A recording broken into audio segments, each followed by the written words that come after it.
Assalamualaikum warahmatullahi wabarakatuh. Halo teman-teman semua, kita semua dari kelompok Andrea Hirata. Nah, kita tuh di sini bakalan bahas seputar penulis Andrea Hirata ini dan juga karya-karya yang dihasilin loh. Nah, sebagai pemenuhan tugas mata kuliah Bahasa Indonesia juga, kami di sini juga bakalan sharing dan diskusi sama teman-teman sekelompok nih. Bener gak sih? Bener. Oke, sebelum lanjut, dulu kali. boleh sih perkenalan dulu ya. Nama aku Mutia Sundus Ariski. Nama aku Aditya Purnawa Putra. Nama aku Yaritza Navanindri. Nama aku Dania Dwi Hanifah. Nama aku Takidin Abdurrahman Lebu. Nah, kita semua udah saling kenal masing-masing nih. Selanjutnya, sebelum bahas ke karya-karyanya, kita harus tahu dulu penulis buku ini. Sebenarnya dari tadi kan kita bahas soal Andrea Hirata ya. Andrea Hirata tuh siapa sih, Dit? Kalau yang aku tahu sih ya, Andrea Hirata tuh dia seorang novelis sekaligus penulis yang kelahirannya tuh dari Bangka Belitung tahun 1966 nih, Mut. Oh, gitu ya. Kalau Iya. kalau menurut Taki sendiri, Andrea Hirata tuh apa sih?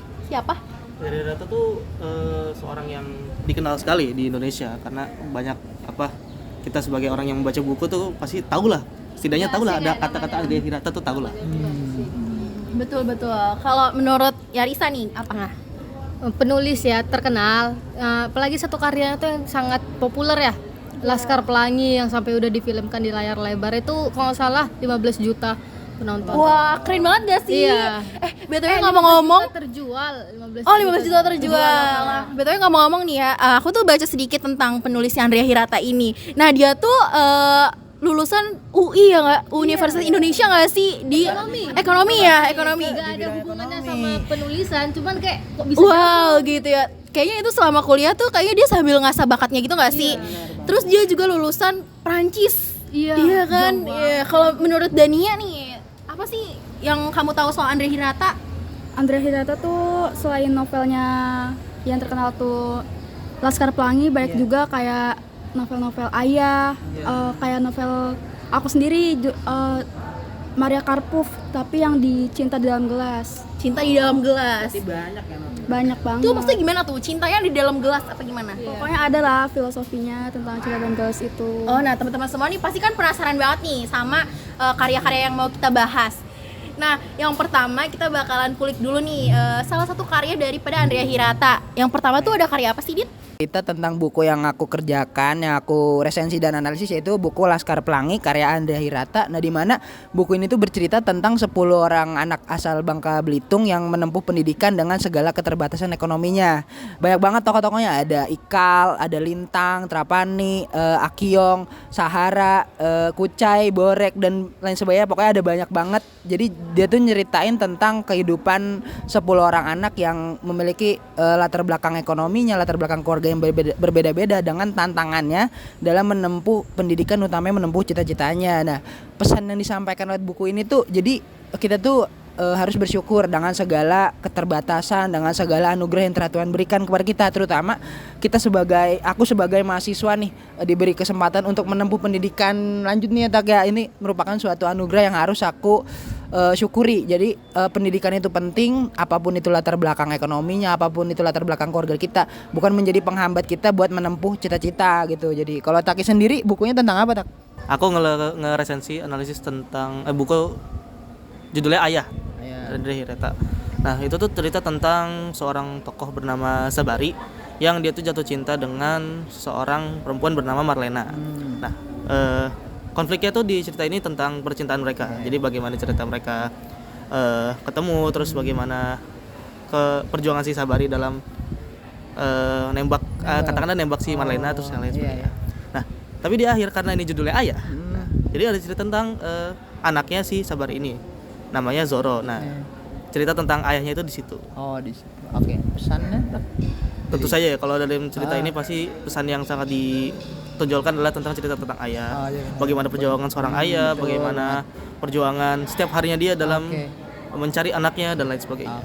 Jadi Itu sangat penting banget sih. kalau buku dari kita sih gitu ya, Tak ya. Kita tanya ke teman kita yang lain kali ya. Nah, kalau dari kita bertiga, dari aku dulu nih. Aku tuh judul bukunya Sang Pemimpi ya. Nah, udah kelihatan banget gak sih dari judul bukunya Sang Pemimpi? Yang namanya juga berbicara mengenai Sang Pemimpi. Jadi tokohnya itu ada Ikal, Jimba sama Arai. Nah, mereka ini menempuh banyak banget rintangan dan perjuangan untuk mencapai mimpinya. Nah, buku ini juga menceritakan bagaimana ketika sebuah mimpi dan cita-cita itu bisa mengubah hidup seseorang gitu. Apalagi kan mereka nih lokasi daripada tempat tinggal mereka ini agak bisa dibilang di perkampungan seperti itu ya. Jadi untuk mengakses modern atau teknologi yang berkembang saat ini itu agak sulit gitu. Tapi karena kegigihan mereka gitu, jadi mereka berhasil gitu ya menjadi orang yang bisa dibilang sukses. Nah, di buku ini juga ngulas soal percintaan nih. Ada percintaannya antara si Jimbai itu, teman-teman.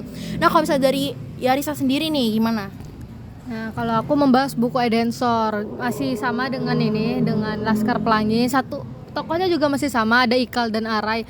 Tapi di Edensor ini lebih menceritakan tentang kehidupan pendidikan mereka, beasiswa mereka ke Perancis gitu. Mereka dari anak kampung yang dapat beasiswa ke Perancis gitu. Setelah usaha mereka yang selama ini kerja, merantau ke Jawa gitu kan. Pada akhirnya mereka dapat kuliah di Universitas de Paris Sorbonne. Fun fact, ini adalah universitas tempat Andrea Hirata berkuliah. Wow, keren iya, banget. bener. Keren banget. Terus gimana nih kalau misalnya dari Dania? Nah, kalau aku sendiri tuh cerita tentang Cinta di Dalam Gelas itu tuh sequel dari novel Maria Karpov, Padang Bulan.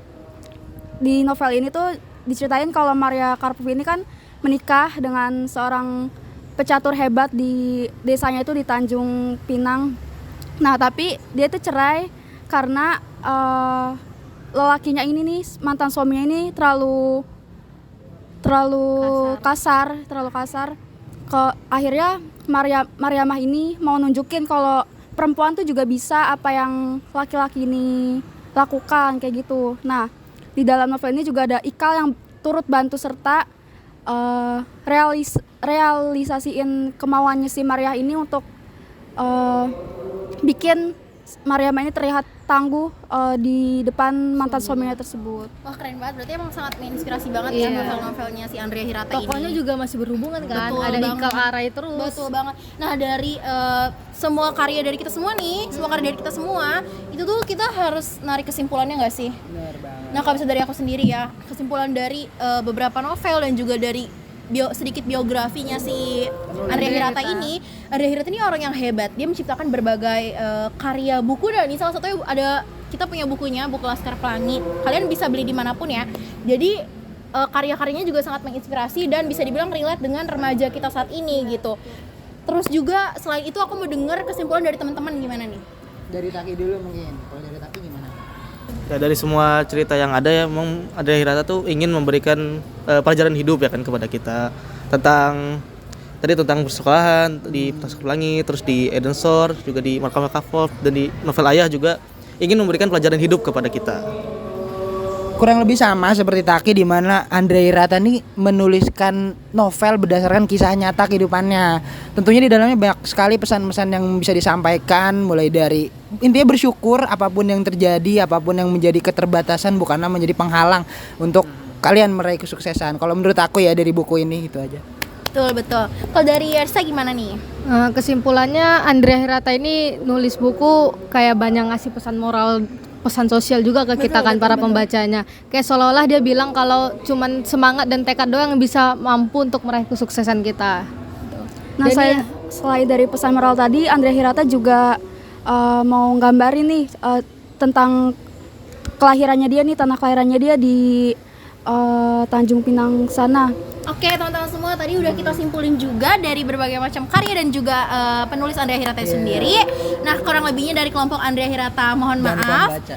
Kami pamit undur diri. Nah, buat kalian jangan lupa baca dan juga tonton filmnya. Jangan lupa karya. membaca karena literasi itu penting. Betul. Oke, jangan lupa like, komen, dan juga subscribe. Terima kasih. Sekian dari kelompok kami. Assalamualaikum Wassalamualaikum warahmatullahi wabarakatuh. Bye bye.